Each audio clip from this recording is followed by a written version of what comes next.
مٹا دے اپنی ہستی کو اگر کچھ مرتبہ چاہے کہ دانا خاک میں مل کر گلے کو اظہار کرتے ہیں. ماشاء اللہ بھائی. حج کی مزاج میں مٹانا ہے کیونکہ عاشق بنانا ہے. تو عاشق اگر مٹے گا نہیں تو عاشق نہیں ہے.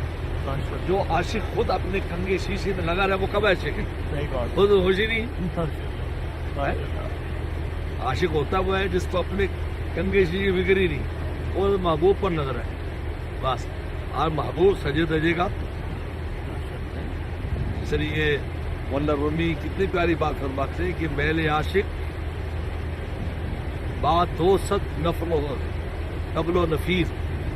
کہ عاشق جو ہے اس کا جو عشق ہوتا ہے وہ 200 طبل بجاتا ہے, شور کرتا ہے, ہو کرتا ہے. او میں عاشق ہوں. جیسے ہم تلبیہ پڑھے لبیک اللہم لبیک, مدینہ دروشی پڑھ, اور میل معشوقہ مخفی و ستیر. اس کی جو محبت ہے وہ مخفی ہوتی ہے, چھپی ہوتی ہے اس کو, لیکن وہ اس کا اظہار نہیں کرتا اس طرح شور شرابے کے ساتھ. اللہ تعالیٰ کو جو ہم سے محبت ہے تبھی یہاں لائے ہیں, لیکن جس طرح ہم اظہار کر رہے ہیں اللہ تعالیٰ ایسے اظہار نہیں کرا. میل عاشق بات 200 طبل و نفیر میل معشوقہ مخفی و ستیر. بڑی عجیب ماشاءاللہ. تو عاشقوں کا ایک اپنا نظام ہے. عشق میں مٹنا ضروری ہے ماشاء اللہ.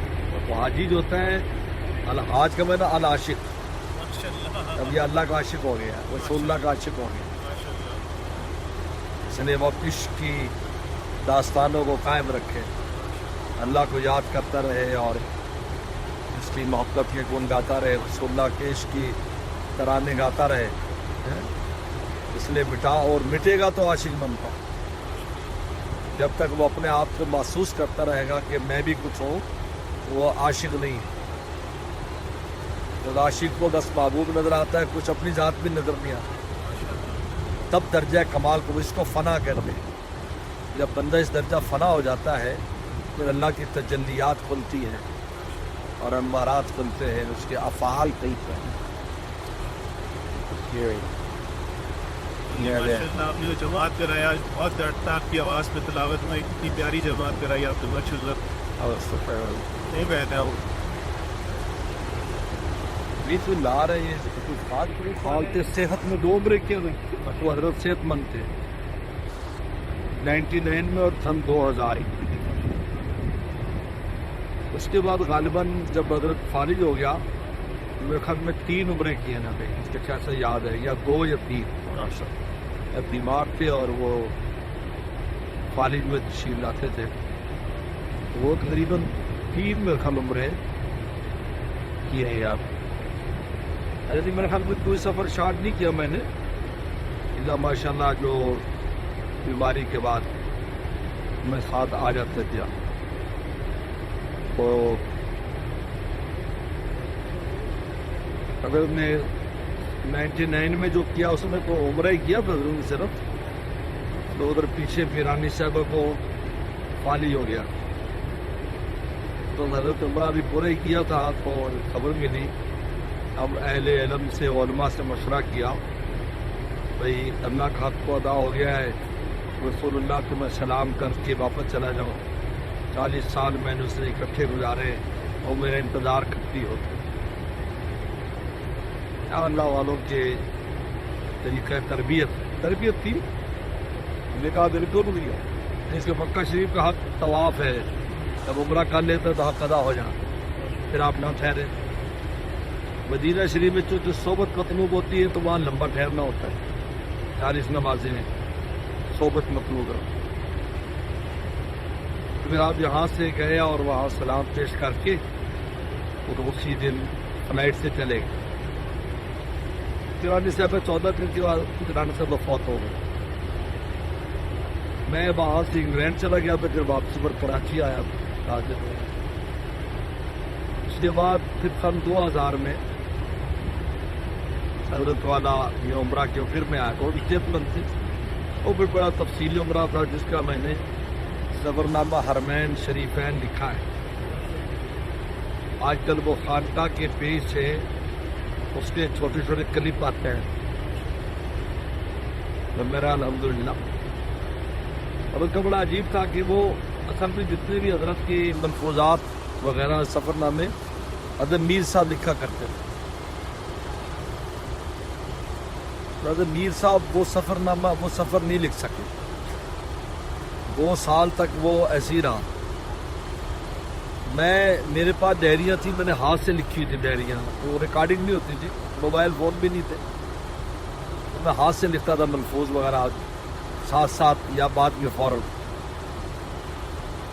تو 2 سال بعد ایک دفعہ میں باہر کچھ سفر سے واپس آیا اور میر صاحب نے مجھے فرمایا کہ بھائی حضرت کے سفر نامہ جو ہے مجھے ایسا لگتا ہے کہ آپ ہی کے حصے میں آپ اس کو لکھیں.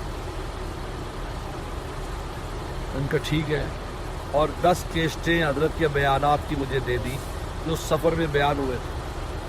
جدہ میں بیان ہوا, مکہ شریف میں بھی, مدینہ شریف میں بہت کہا, 10 کیسٹیں تھیں تو مجھے دے دی. میں کیسٹیں لے گیا, بسم اللہ کی کرنے بعد اس کا ایک نمونہ بھیجا میں نے, 30 صفحے ہوئے. تو میر صاحب نے کہا کہ یہ جو ملفوظات آپ نے لکھے ہیں ان کی کیسٹیں میرے پاس نہیں, شاید آپ کے پاس ہوں گی, پھر وہ کیسٹیں مجھے دے دینا ریکارڈ کے لیے. پھر کہ میرے پاس کوئی کیسٹ نہیں, میں تو ہاتھ سے لکھی ہوئی ہیں. بڑے حیران ہوئے. اچھا آگے آپ نے کوئی بالکل بڑی قیمتی باتیں نوٹ کی ہیں, اور اس وقت کیونکہ عمرہ ہو رہا ہوتا تھا تو اس میں کس طرح ریکارڈنگ کرے گا, ہوتا ہی نہیں تھا. وہ اگر بات فرما دے میرے ذہن میں آ جاتی تھی, میں بعد میں نوٹ کر لیتا ہوں. بڑے حیران ہوئے. پھر ان کیسٹوں سے بھی ہم نے فائدہ اٹھایا, لیکن زیادہ تر باتیں میرے پاس تھیں 8-10 ڈائریاں تھی چھوٹی چھوٹی. تو پھر الحمدللہ وہ سفر نامہ حرمین میں لکھا تھا. میں نے سفر نامہ رنگون اور ڈھاکہ لکھا 1997 کا. یہ سفر نامہ حرمین لکھا سن 2000. تو اس کے بعد پھر ابھی جو ملفوظات حضرت کے آ رہے تھے گروپ پر سانگا گریکر, تو سفر نامہ حرمین کا نیچے حوالہ, پھر وہ میں نے بھی شائع کرایا تھا, اور پھر اب خانقاہ سے شائع ہوتا ہے. اللہ کا شکر ہے, سفر نامہ خانقاہ سے شائع ہوتا رہتا ہے. حضرت کی سوانحات بھی شائع ہوتی رہتی ہے. سفر نمبر رنگون ڈھاکہ بھی شائع ہوتا رہتا ہے. وہ اللہ نمبر صاحب دام درکات شائع کراتے رہتے ہیں. اللہ کا بہت شکر ہے. تو یہ سفر حضرت کے ساتھ, باقی بھی رنگون ڈھاکہ بھی سفر ہوا. ساؤتھ افریقہ میں اپنے طور پر گیا تھا, لیکن حضرت بھی وہاں تھے, تو حضرت کی بامی وقت میں جا رہا تھا. تو وہاں سے پھر حضرت واپسی پر حضرت آ گئے تھے. میں بعد میں ساؤتھ افریقہ سے عمرے پر میں بھی آیا. اس وقت تو آسانی سے سپورٹ ویزا مل جاتا. 27 کا میں نے 27ویں شب کو وہ کیا تھا عمرہ. اس قدر رش تھا کہ میرے پاؤں پر چوٹیں لگ کر برم آ گیا. حالانکہ اس وقت طبیعت اچھی تھی, جوان تھے اب, اور بالکل تکلیف محسوس نہیں ہوتی تھی, لگے رہتے تھے. لیکن اس میں رش تھا کہ وہ پاؤں پر چڑھ کے قوم متورم ہو گئے. اور اس کے بعد پھر روزے کا وقت ہو گیا. روزہ بھی کوئی خاص ترتیب نہیں بنی, بس وہیں سے پھر افطار کیا تو پتہ چلا حضرت آئے ہوئے. حضرت یہی قریب ٹھہرے. مجھے علم تو ہو گیا تھا کہ حضرت آئے تھے پہلے, لیکن اس وطن کہاں ٹھہرے. اور وہ تراویح نماز پڑھ کر میں حضرت سے ملنے گیا.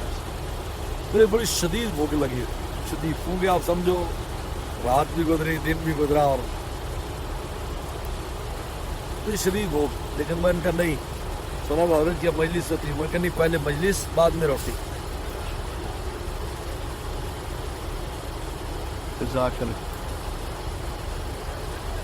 تو مجلس اٹینڈ کی. اس کے بعد میں کھانی اجازت لینے لگا تھا، اتنے میں ایک عرب اتنا بڑا طباق جس میں پورا لحم مندی اور اس پر 5 مرغیاں سالم رکھی ہوئی اور پنے میں لپٹا ہوا، وہ لے آیا کہ حضرت یہ ہدیہ ہے آپ کے لیے. اچھا سب کھا بھی چکے تھے عشاء کے وقت، کھانا وانا کھا چکے تھے سب نا مغرب کے وقت. تو حضرت مولا بڑے ہی ان کا مزاج تھا، حضرت دوسرے کمرے میں چلے گئے، ان کا آپ لوگ کھانے کے دوسرے کمرے میں تاکہ وہ آزادی سے کھا سکیں. میں نے کہا بھائی میرے لیے آیا ہے، میں بہت سخت مجھے بھوک لگی. اور پھر ہم نے ماشاءاللہ اچھی طرح چاٹ کر، بالکل انگلیوں سے چاٹ کر، حالانکہ بڑا سارا طباق تھا، وہ جنہوں نے کھایا ہوا تھا ان کو بھی دوبارہ بھوک لگ گئی. ویسے مشہور ہے کہ جو درویش ہوتا ہے اس کا پیٹ بھی بھرا ہو تو پھر بھی بھینس جتنا کھا سکتا ہے، کیونکہ اس کو کوئی غم فکر نہیں ہوتی نا. لوگوں کو غم فکر کھانے نہیں دیتا، درویش کو کیا غم فکر، اس کا مولا کھلا رہا ہے. وہ ماشاءاللہ وہ بڑا یادگار ہو، اتنا طویل اس کے بعد، اور وہ بھی شیخ کیا ہدیہ جب وہ کھایا خود ماشاءاللہ. مدینہ شریف بھی رہا میں، پھر میں واپس جو ہے وہ پاکستان چلا گیا. ساؤتھ افریقہ سے 97 کی بات، اس سے پہلے حضرت بابل نگر ہو کر آئے تھے، پھر ساؤتھ افریقہ چلے گئے. تو مدینہ شریف میں حضرت نے علماء سارے دنیا سے علماء آئے ہوئے تھے، تو حضرت نے بیان فرمایا کہ مولوی کو بیعت ہوتا ہے. تو اس کے بعد حضرت نے مولوی کی اصلاح کی کہ یہ صرف شیخ کے ذریعے چندہ کھینچتا ہو اور کام نہیں ہے. شیخ کے ذریعے چندہ کھینچتے ہیں اور شیخ کے مریدوں کو شکار کرتے ہیں، اس قسم کی باتیں. اللہ کے لیے پیر سے تعلق نہیں رکھتے، اغراض ہو، اگر تو دینی اغراض ہے، لیکن یہ موضوع بہت نازک ہے، سب بتایا کہ اس میں نہیں چل پائے. تو اگر خود جوش میں تھے تو ہمارے کوئی دوست آگے بیٹھے تھے، حافظ باللہ صاحب بھی ہیں آگے بیٹھے تھے، تو کہتا مجھے وسوسہ آنے لگا کہ یہ مولانا نے تو نہیں کبھی حضرت سے مدرسے کے بارے میں کوئی بات کر دی ہو، یا اور میں وہ ادھر چارپائی پر مجھے بٹھایا تھا. وہ کچھ علماء جو تھے وہ چاروں بیٹھے تھے، آپ متعلقین نیچے بیٹھے، اور علماء بھی چاہے ہوتے ہیں. حضرت شاہ عبد الغنی پھوک پور رحمۃ اللہ کے پوتے بھی تھے، مفتی عبداللہ صاحب رحمۃ اللہ علیہ، تو مکہ میں فوت ہوئے، یہی دفن ہے مالا میں. تو اچانک میرا نام نہیں، یہ مولانا جلیل دیکھو، میرے تو رونگٹے کھڑے ہو. کہا کہ یہ 17 سال ہو گئے مجھ سے تعلق ہے، 80 سے 97 میں. اس طرح کبھی ذکر نہیں ہے کہ ان کا کوئی مدرسہ ہے. اب میں گیا ہوں، دیکھا اتنا بڑا مدرسہ ہے، اتنا بڑا کام ہے، اور اس نے کبھی ظالم اشارتاً بھی نہیں کہا کہ میرا کوئی مدرسہ، ہمارا کوئی مدرسہ ہے. کہا کہ یہ اخلاص ہے، یہ اللہ والی محبت ہے. کبھی بھی کہا میرے علم بھی نہیں ہے، میں شیخ ہوں، بندہ دعا کر کے دعا کے لیے بھی کبھی نہیں اس نے کہا، میں نے کبھی نہیں کہا کہ چل یہ کوئی بات میں نہیں. سب حیران ہو گئے بات سن کر. ہیں مجلس ختم ہو گئی تو سن کا ٹولا پتلا تھا، آج جیسا وزن نہیں تھا میرا، تو انسولین کے بعد وزن بڑھ گیا. مفتی عبداللہ صاحب نے مجھے اٹھا دیا باقاعدہ، حضرت تو کمرے میں چلے ایسے اٹھا لیے اور کہا کہ شاباش آپ، اتنی استقامت یار کہ شیخ کی خواب و خیال بھی نہیں ہے کہ تم مدرسے والے، اتنی تم نے احتیاط کی. اور سب علماء جمع ہو گئے، انگلینڈ کے، بنگلہ دیش، برما، سب کہنے گئے یار ماشاء اللہ یار کیا کہنے، کیونکہ اللہ والی جو محبت ہوتی ہے وہ آسان نہیں ہوتی. اغراض آئے تو کچھ ہمارا دینی طبقہ تم نے اغراض آ جاتی. تبلیغ میں وقت میں آیا، وہاں کے سے لوگ دوست بن گئے تو ان کے پیچھے بڑھ گئے. مجھے خود کہا ہے مشہور کرکٹر نے مجھے خود کہا، بلکہ ایک میرے اپنے پھوپھی زاد بھائی سے کہا مشہور کرکٹر نے کہ مولانا میں اس لیے اچھے لگتے ہیں مجھے کہ کبھی بھی ان کی زبان سے کوئی مطالبے کی بات نہیں نکلتی. آتے ہیں بیٹھتے ہیں ہنستے کھاتے ہیں. کہا کہ میں یہاں کے مشہور ایک دو علماء کے پاس گیا تھا ان کی قربت حاصل کروں تو پہلی ملاقات میں کہا یہ تو سیٹ آدمی ہے اور 3 کروڑ کی مسجد بنی وہ بنوا دے اور 5 کروڑ کا فلاں میں سب بنا بنوا دیجیے کوئی مشکل ہے. کہتے پہلی ملاقات ہے. کہتے میں حیران ہو گئی, میں سیکھنے گیا کچھ باتیں اور وہ آگے میرے مطالبہ رکھتے یعنی میرا محتاج بن گئے. کہا کہ مولانا نے کبھی بالکل ذکر نہیں کیا اور ذکر بھی نہیں, کوئی ضرورت نہیں, اللہ کام چلا رہے ہیں. یہ ہمارے حضرت والے ہم تو دعا فرماتے ہیں اللہ ہمارے دوستوں سے ہمارا دینی کام ہمارے دوستوں سے کرا رہے ہیں, اس سے نہ کرا جن کو ہم سے مناسبت نہیں اور ہم پر احسان جتائے. ہمیشہ دعا ہمارے دوست میں سے ہوتا رام. اس لیے اللہ کی محبت لا لی غرض و لا لی عرض و لا لی عوض, نہ غرض ہو نہ مال ہو نہ اس کا بدلہ لینا ہو, ولا شعب شاعت تلفظ میں نفسانی خواہشات نہ ہو بیچ میں, اور ولاقت اختلاف دنیاوی دنیا کی وجہ سے دنیاوی معاملے سے اختلاف نہ ہو, دینی والوں سے اختلاف. گمراہ ہو گیا دوست تو چھوڑ دیا اس کو, وہ ٹھیک ہے. دنیاوی کام نہیں ہوا ہے تو دوست چھوڑ نہیں, یہ نہیں. اس کی اللہ والی محبت اس سے ہٹنا ہے. ٹھیک ہے طبیعت نہیں کام اس سے ہوا نالی غرض ولا لی عرض ولا لی بس 5 شرطیں اللہ والی محبت چلے کی اطلاع. بہرحال اور مبارک رات ہے, مبارک رات میں بزرگوں کے تذکرے 4 چاند لگا دے. بٹی پر بیٹھ کر مولا کو یاد کر. یہ بات ہے یہ کیا ہے رابطہ آہو فغا سے. جب آہو فغا کرتا ہے تو اللہ سے رابطہ ہو جاتا ہے. کیا ہے رابطہ آہو فغا سے, زمین کو کام ہے کچھ آسمان سے. زمین کو کچھ آسمان سے, آسمان اللہ تعالی ذات, زمین ہمارا ہم ہے, اس لیے ہم آہو فغا کر رہے ہیں تاکہ ہمارا رابطہ ہو جائے. ہمیں کام ہے ان سے. کیا ہے رابطہ آہو فغا سے, زمین کو کام ہے کچھ آسمان سے. تو مجمع یہ اس کو جمع کہتے ہیں, جمع ہون دلفہ کا میں نے جمع ہون اختلاف تو میں نے قرب حاصل کیا, اس لیے کہ ہادہ جمع ہونا تو میں یہ جمع ہے. لہٰذا یہ وہ جگہ ہے نہ ہر طرح کی خیر جمع ہو سی میں ہر طرح کی خیر جمع یہ وہ جگہ ہے. یہاں پر یہی دعا مانگنے اللہ ہر طرح کی خیر ہمارے جمع فرما دے, دین کی بھی دنیا کی بھی آپ لوگ کی بھی دنیا کی خیر جمع فرما دے. ہمارا جمع ہو, اس کو جمع کہتے ہیں. جمع نمازیں بھی جمع کی جاتی ہیں, لوگ بھی اس میں جمع ہوتے ہیں. مزدلفہ اختلاف کی اصطلاح میں نا محبت میں ایک دوسرے کے قریب ہو جائے آدمی. 2 بندوں کو پیار ہو وہ ایک دوسرے کے قریب ہونے کی کوشش کرتے ہیں. یہ اس کو کہتے ہیں اختلاف. مزدلفہ اختلاف. اس لیے حضور صلی اللہ علیہ وسلم جب 100 اونٹ ذبح فرمایا, 100 آج کوئی تصور نہیں کر سکتا. بڑے سے بڑے بادشاہ 100 اونٹ, وہ کہے گا فرض ہو گیا بس کافی. اس میں آتا ہے کہ یزدلف وہ قریب ہوتے تھے, رسول اللہ کے قریب آتے تھے چھری سے کٹنے کے لیے. اس میں اختلاف کا لفظ ہے, قریب آتے تھے. ہر ایک گردن آ کرتے تھے میری پہلے کٹ جائے, میری پہلے پہاڑ ہو جائے.